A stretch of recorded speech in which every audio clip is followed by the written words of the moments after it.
Well, thanks for joining us today. This is Conversations and Connections, the official podcast of the Family Crisis Center of East Texas.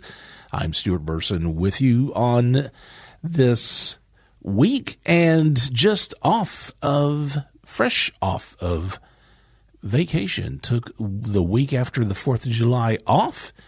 And so now we're back in the podcast studio with some new episodes. A few things I want to remind you about is we do have a date now for our Passion for Purple luncheon. That will be October the 8th. And we will make some announcements shortly about who our guest speaker is. And also, if you want to become a sponsor, if your business would like to be a sponsor for our Passion for Purple luncheon, we'll fill you in on all the details. And I'm sure everything will be on Facebook here before you know it as well. But Passion for Purple luncheon, that will be October the 8th. We have some drives going on. We have a school supply drive. This is for the children of survivors of domestic violence and sexual assault. And when you think of school supply drive, it's exactly what you are imagining. We need backpacks, colored pencils, scissors, index cards, markers, crayons, pencils, pens, paint, manila paper, erasers, spiral notebooks, just everything that you can think of when it comes to school supplies. And if you would like to make a donation, again, these are for the children of our clients. And you can contact Sedaria Christian. She is our child advocate, and you can contact her at our admin office. That's 936-639-1681. Also going on right now, we are having a food drive for our shelter. And we are looking for anything that's non-perishable, cake mix, crackers, ramen noodles, some soups, ranch mix package, dish soap, canned vegetables, beans, green beans, corn, things like that, coffee creamer, coffee, sugar, different types of pasta, canned chicken, tuna, syrup, cooking spray, anything that you store in your pantry. Our folks at our shelter are needing that. And finally, I do want to remind you, we are having our housewares drive going on right now for our thrift store.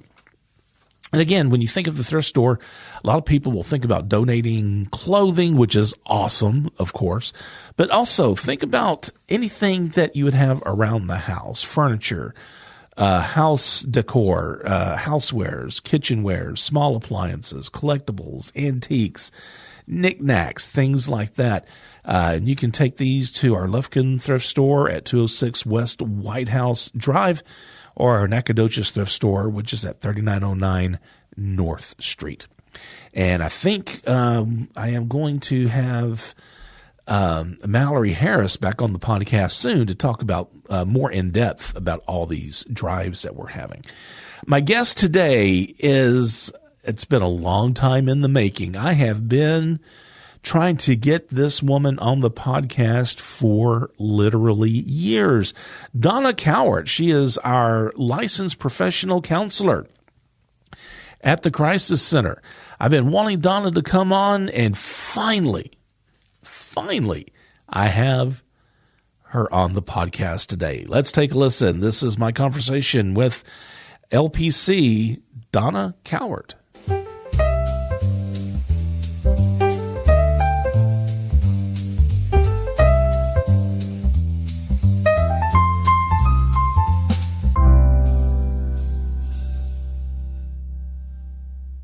Donna, I have been on you for 3 years. 3 years at least Yeah. to come here and be on the podcast, and look who I have before me. Mm-hmm. It's Donna. In the flesh. And you have dodged me. I ran out of excuses. You are a slippery person to try to get on the podcast. When I don't want to do something. Well, and you know, I have a friend of mine. You know, he said, "Well, not everybody's as comfortable behind a microphone as you are, so you got to and I understand that." But you know what surprises me, and we'll talk a little bit about your background and other things that you're involved with. But I guess it was last year I was surprised that I got you to get on a video that I was shooting for our Passion for Purple luncheon. Yes. And Donna, you did a fantastic job. You were great. Thank you. I don't feel like I was great. You were awesome. And it's just so funny. And I get it. I really do. But, I always try to tell people when I approach them, it's not live. It's a very casual thing. And you did a great job with that. So I know you're going to do a great job with us today. But so what I want to do is kind of, first of all, you're an LPC? LPC. So you're an LPC, licensed professional counselor here at the Family Crisis Center. Describe your role at the agency. What role do you fulfill? Well, once the clients come in and they get into the system and they visit with their advocates, then counseling is one of the services that the agency provides. And so then when they say they want to have counseling, then I get a referral and then I can contact the client and then we just start meeting. Yeah. Are clients required to go through counseling? No. For our services? Mm-mm. Okay. Yeah, they're offered. I just didn't know that. Right. Well, do you find that most clients are open to counseling? Do you think? I think most clients are. I've noticed a difference in the clients that are in the safe house and the clients that are outreach. Really? Yes. I think the safe house, most of the time, I think when they come in, the hierarchy of needs, food, shelter, clothing. Yeah. That's where they are. And so they're busy trying to make sure they're safe, get all that organized and together. And I think sometimes that counseling's kind of on the back burner. Okay. But once they feel comfortable and once they feel safe and apart, then they're more likely to come. But then they start looking for jobs and that's always when they get jobs, that hinders it, right? Because of the hours. But do you see many clients, or have there been clients in the past where they're kind of reluctant about the counseling, but they wind up doing it, and after they do it, they're like, "Oh my gosh, I'm so happy that I've done this." That happens a lot. I think it's because a lot of people have never been to counseling. And they don't really know what it's like. Or they know what they see on TV or in the movies. Or they've been and it wasn't a good experience. And so I like to have them in my office and we just spend time getting to know each other and trying to make them feel comfortable and then figuring out what they need and then working towards that. Well, that's almost kind of like what we're doing right now. I'm trying to make you feel comfortable. We're having a discussion, getting to know each other. Well, it's kind of funny. How long have you been with the agency? 3 years. Now, so you've been here for 3 years. And of course, we don't see a lot of each other, mainly because you're at the admin office. I'm here where we are. And I'm only there 2 days a week. And you're there 2 days a week. So it's not like I see you every day. So I feel like I know you, but there's a lot of things I don't really know about you. And do you have clients that don't want anything at all to do with counseling? Yes. Like they're just either coming in there kicking or screaming, or they just decline. They just don't come usually, or they don't get back with me when I reach out. Yeah. Once I get the referral. So yeah, I'll try 2 or 3 times and it probably goes back again to, like you said, I mean, people really they may not really understand what it is. And the sad thing is, I guess they can't understand what it is unless they go the first time for you to kind of talk to them about it. Yeah. So when you are talking to a client, and I guess, and I know, at least I feel like I know that every person is an individual and their needs are going to be different and everybody's situation is different.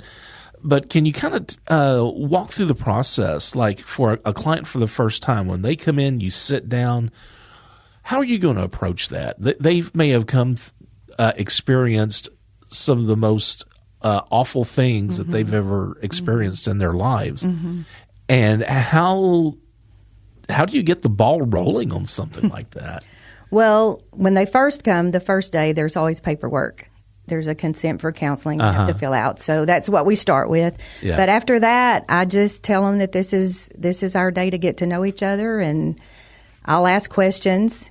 And I always tell them, if I ask something that you don't want to answer, it's fine. Just tell me you don't want to answer it. We just start talking. And usually the first day, they'll begin by telling me their journey and why they're there. Right. And then we just go from there. Yeah, yeah. Are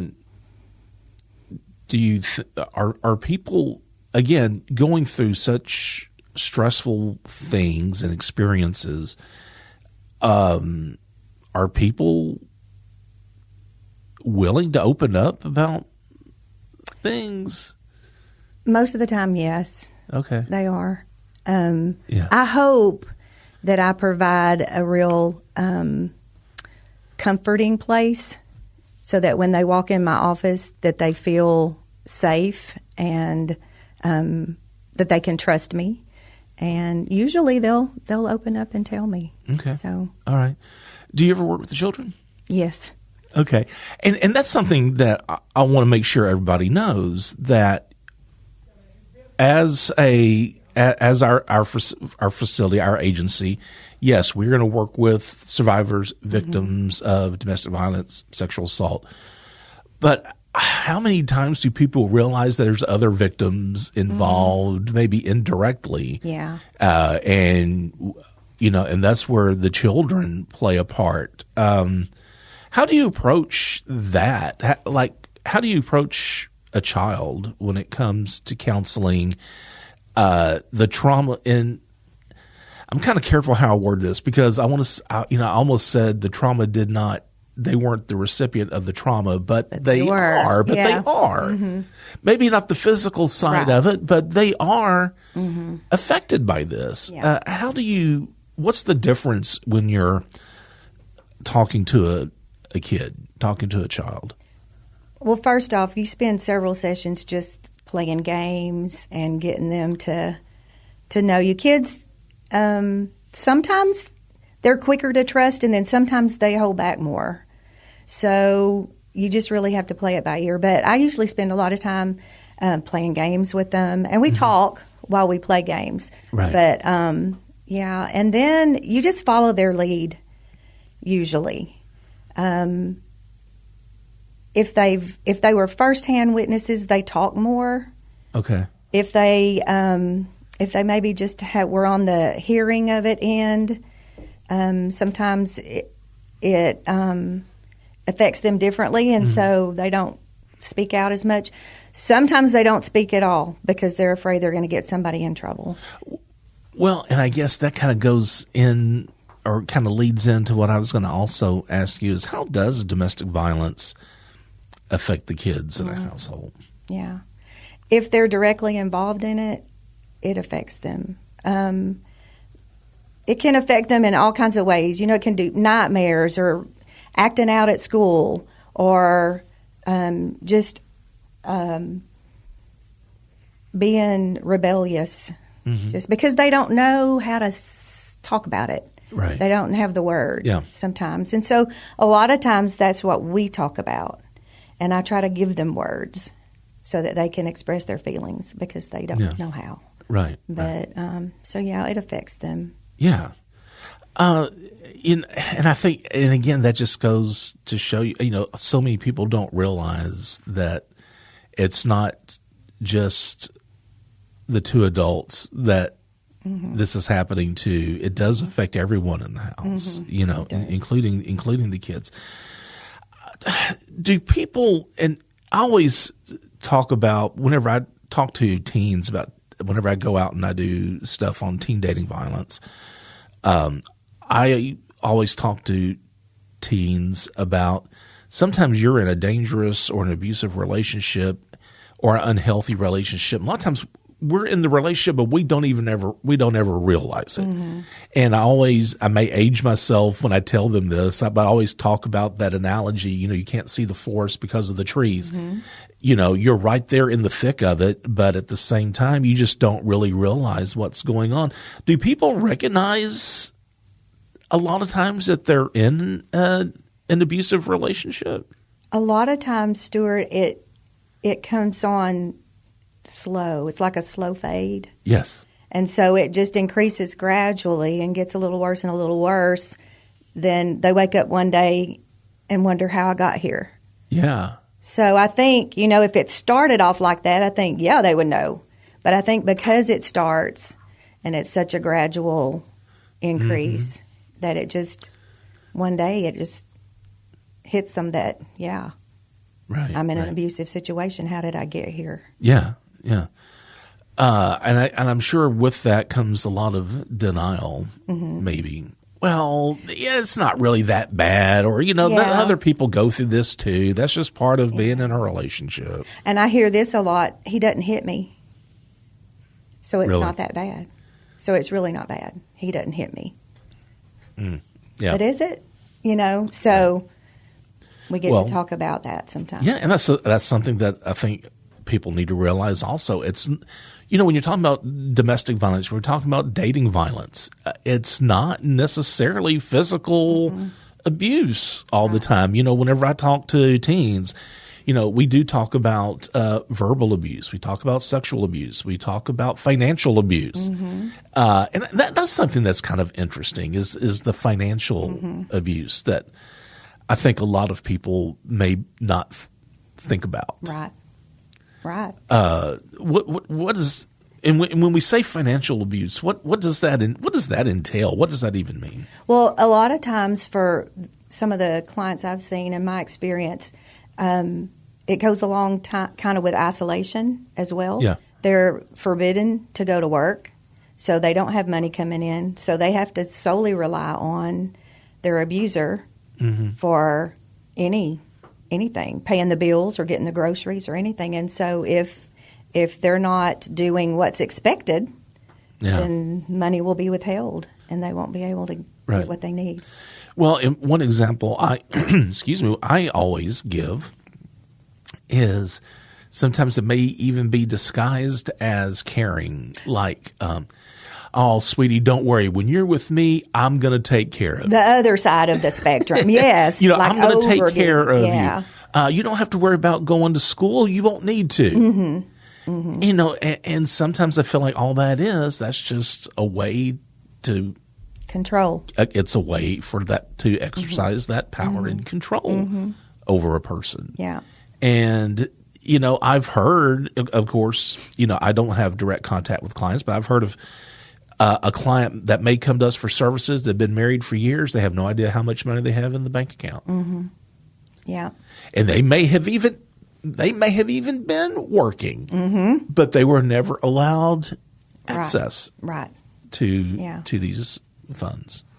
Well, and I've had survivors that have been working, but they have to give all their money to the abuser. Yeah. So, that's just and of course, it always goes back to, how many times, have you heard people say, well, I would never let anybody do that to me. I guarantee you these victims have said the exact same thing. And didn't think they ever would. Right. Yeah. Well, I would never let anybody do that to me. Well, dang it. The next thing you know, guess what? You're doing it. It is. Yeah.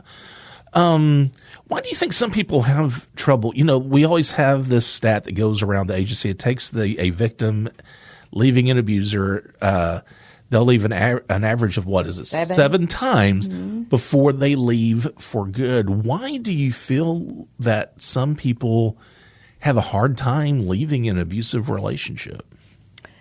Well, I think one thing is what's known. They're familiar with what they know. Okay. And so thinking about going to a place and starting over, that's unknown. That's scary. So while they are treated badly, they're not treated badly all the time.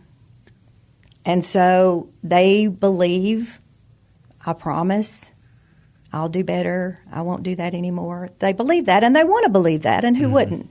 Yeah. And so I think that's part of it. But just being, they're familiar. They know Right. what to expect. May not always be good, but they know Yeah. what to expect. Well, and I try to explain it too as people.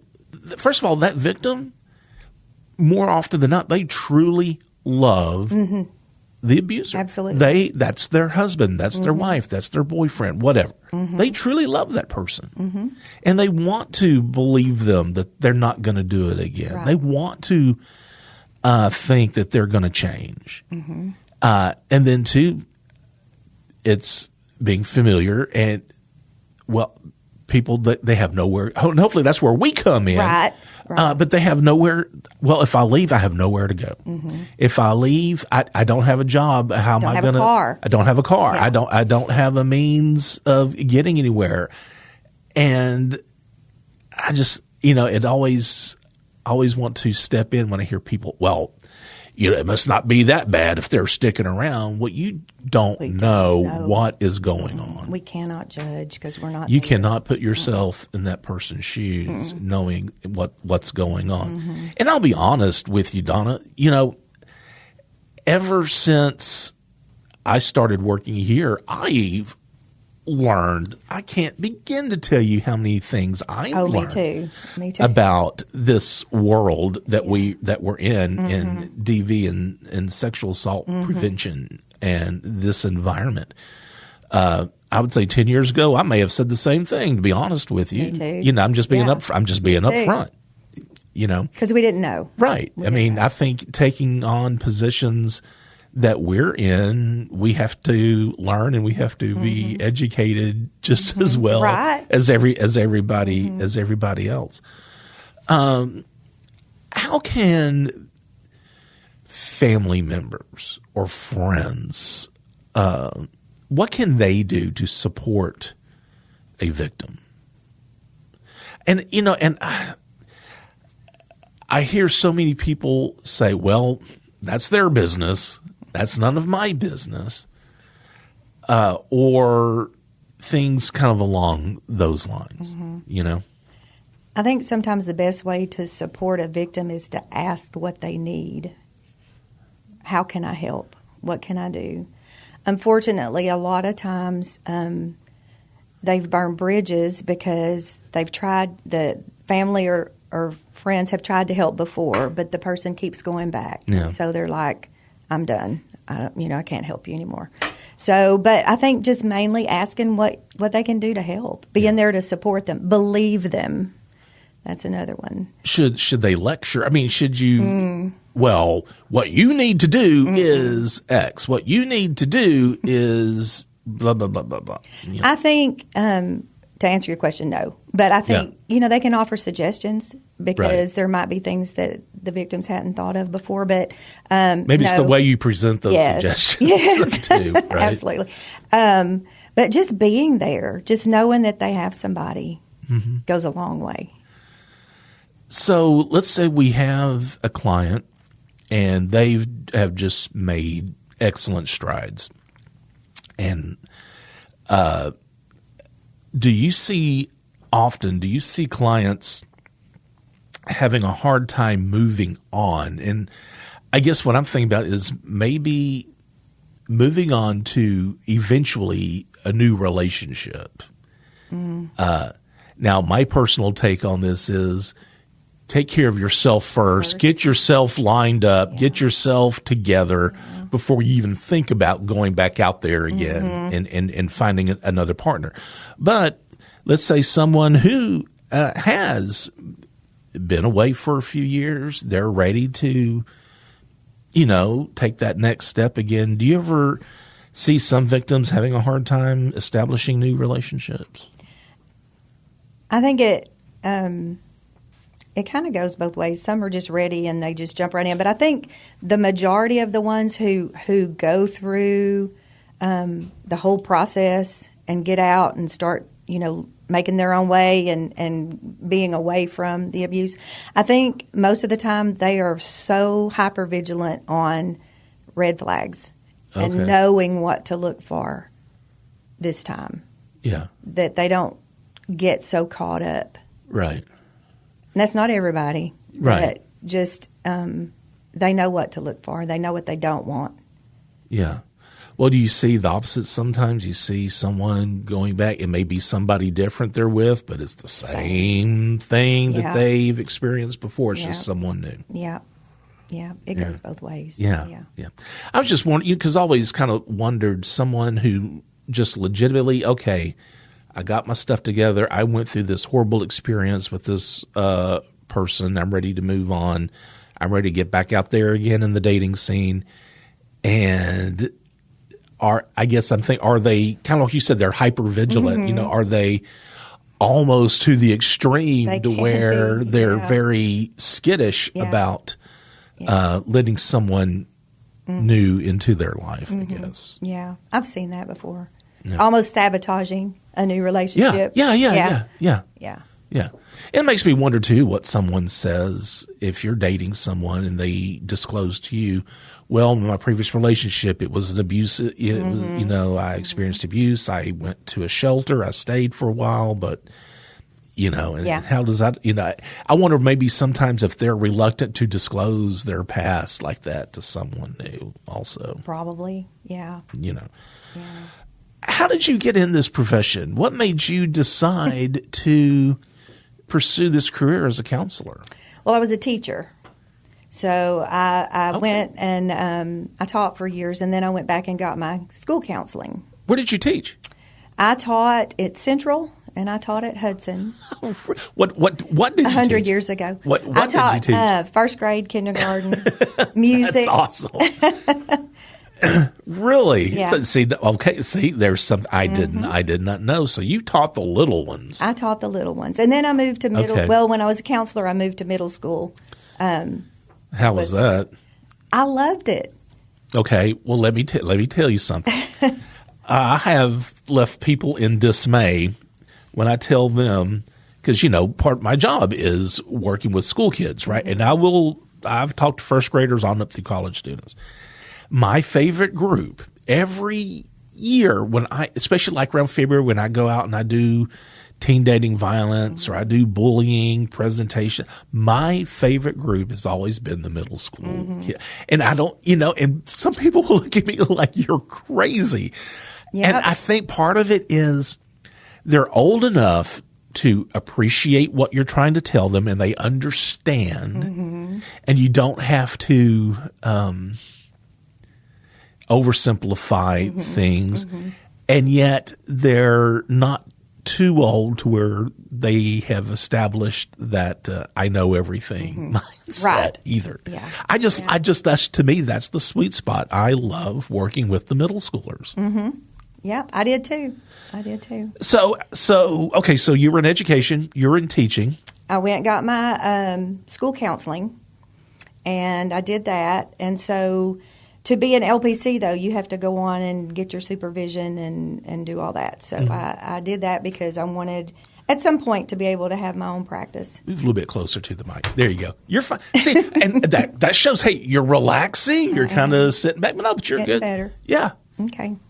Go ahead. Okay. So I went back and got all my supervision and passed the test and did all that. And so... we moved off, and I was still a school counselor, but I had kind of opened up a private practice on the side. Okay. And I ended up leaving the school district in 2011. Okay, so not terribly long ago. Well, yeah. And just going private practice. And then when we moved back to Lufkin, I think it was about 11 years ago, I was still going back to work because I had a contract. That I would go back and do, and but then I decided just to come home and stay home and work here. Yeah. I've opened my own private practice here, and Grace Counseling, that's the name of it. And I contract with the Family Crisis Center and Pregnancy Help Center. Okay, so both places. One thing I want to talk about, if you don't mind, is your faith. What role does your faith play in your counseling, and maybe it's different when you're working for the Family Crisis Center as it is it may be in your private practice, because your husband is a pastor. We're Trinity Baptist here in Lufkin. And I guess that's one thing. When I was been trying to get you to come onto the podcast, I always told myself, her husband is a pastor. He's a preacher. And if you're a preacher's wife, I know you're up there also talking to the congregation. As little as possible. But, excuse me, I want to know what does your faith play a role in how you approach your job as a counselor? Yes, my faith plays a role in just about everything I do. Okay. To me, Jesus changes everything. It doesn't matter where we are. And so I have felt called to help people and to spread the good news about Jesus. And so I have to be careful with that because I have a state license. It's like a school teacher. You can't bring it up unless they want to talk about it. But so some of my clients, they don't want to talk about that. And so that's fine. We still work. But I approach my job as I pray for my clients. At the shelter, you really only, unless they're there a long time, you really only get to see them maybe 3 or 4 times. Okay. As a counselor. And so my prayer is that God will give me whatever they need, that He will give me the ability to give them whatever they need while they're there. Mm-hmm. And so, and sometimes it's just hope, just giving them a little hope. But my faith really directs everything I do, my decisions, and all my life. So in your private practice, do you present yourself as a Christian-based counselor? I do. So when people come in, they kind of maybe have that expectation or that knowledge. The option, too. If they don't want to talk about faith, we don't. But a lot of them do. Most of them do. A lot of them will come to me because of that. Mm-hmm. Because I am a Christian counselor. So, so your job is talking to people who they're just unloading all of their problems. When you're working with us and, what'd you say, the Pregnancy Help Center? Mm-hmm. You may be talking to clients who are going through some very traumatic times.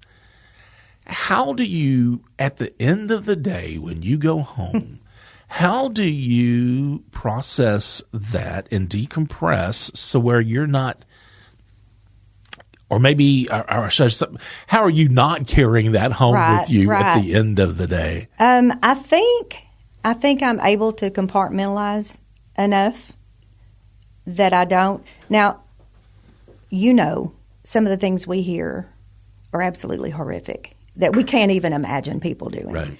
And so those days sometimes are a little tougher. But, I have my Christian music playing on the way home. I just try to surround myself with positivity and those kinds of things. And that helps. And usually if I'm not seeing a bunch of clients during the day for the first time, because the first time you see them is when it's the hardest. That's when you hear most everything. And I learned that the hard way when I had about 4 clients one time that were new. And so that day was hard. Yeah. But my husband's real good at knowing when I've had a tough day, and he kind of lightens the load some. So that works out good. Yeah. Okay, great. All right, Donna Cowart, our LPC, licensed professional counselor here at the Family Crisis Center. So what do you? That was pretty good, right? That was not so bad. Donna, I really do appreciate it. Thank you so much for taking some time out, driving over here, and being on the podcast. And I always end the podcast with reminding everyone that, first of all, if you have any questions or comments about the podcast, you can email us at conversations@fccet.com. Also, if you feel like you have the need for the services of the Family Crisis Center, we do have a toll-free 24-hour hotline. That number is 1-800-828-7233. Also, be sure to subscribe to Conversations and Connections. You can do that via Spotify, Apple Podcasts, and YouTube, as well as pretty much any other podcast service of your choice. Remember, be the voice, if not for you, for someone else.